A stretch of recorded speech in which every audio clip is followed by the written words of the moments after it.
আসসালামু আলাইকুম ওয়া রাহমাতুল্লাহি ওয়া বারাকাতুহু। যারা আমার বক্তব্যটা শুনতেছেন সকলকে আমার আন্তরিক মোবারকবাদ এবং সালাম। আসসালামু আলাইকুম ওয়া রাহমাতুল্লাহ। সামনে ঈদে মিলাদুন নবী সাল্লাল্লাহু তাআলা আলাইহি ওয়াসাল্লামকে সামনে রেখে অনেকে ঈদে মিলাদুন নবীর বিপক্ষে কথা বলে। এখন আসেন, কেন আমরা ঈদে মিলাদুন্নবী পালন করব? কেন রসুলকে নিজের জীবনের চাইতে বেশি ভালোবাসবো? হযরত আনাস রাদিয়াল্লাহু তাআলা আনহু বলেন যে এক ব্যক্তি রসুল করিম সাল্লাল্লাহু আলাইহি সাল্লামের কাছে আসলেন।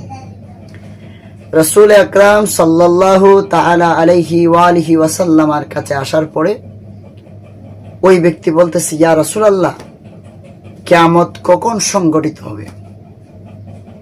রসুল করিম সাল্লাল্লাহু আলাইহি সাল্লাম বলেন, তুমি কিয়ামতের জন্য কি রেডি করছো? ওই ব্যক্তি বলে, ইয়া রাসূলুল্লাহ, আমার কোনো কিছু নাই, কোনো কিছু রেডি করি নাই, তবে একটা জিনিস রেডি করছি, আল্লাহ এবং রসুলকে আমি জীবনের চাইতে বেশি ভালোবাসি। তখন আল্লাহ রসুল সাল্লাল্লাহু তাআলা আলাইহি ওয়া আলিহি ওয়াসাল্লাম বলেন,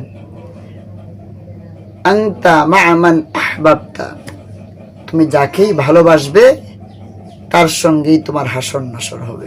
সুবহানাল্লাহ। অর্থাৎ তুমি যাকে বেশি ভালোবাসবে তার সঙ্গেই তোমার হাসর হবে, তার সঙ্গেই তোমার জান্নাত হবে। এখন আমরা যদি রাসূল করিম সাল্লাল্লাহু তাআলা আলাইহি ওয়া আলিহি ওয়াসাল্লামকে নিজের জীবনের চাইতে বেশি ভালোবাসতে পারি এবং আল্লাহকে ভালোবাসতে পারি, রসুলকে ভালোবাসতে পারি, আল্লাহই তো বলেছেন, তোমরা যদি আমি আল্লাহকে ভালোবাসতে চাও তাহলে তোমরা আমার নবীকে মহব্বত করো, ভালোবাসো। যদি রসুলকে মহব্বত করি, ভালোবাসি, তাহলে লাভ কি?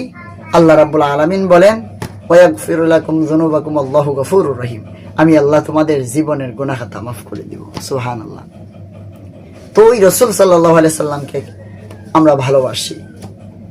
রসুল করিম সাল্লাল্লাহু আলাইহি সাল্লাম বলেছেন যে তোমরা আমাকে ভালোবাসো, কারণ যে আমাকে ভালোবাসে না সে ঈমানদার নয়।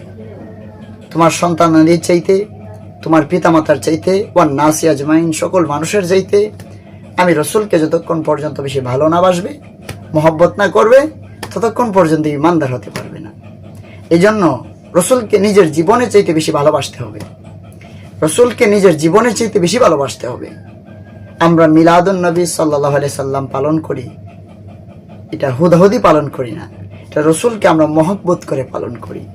আমরা নামাজ পড়ি, কবুল হয় কি হয় না জানি না, রোজা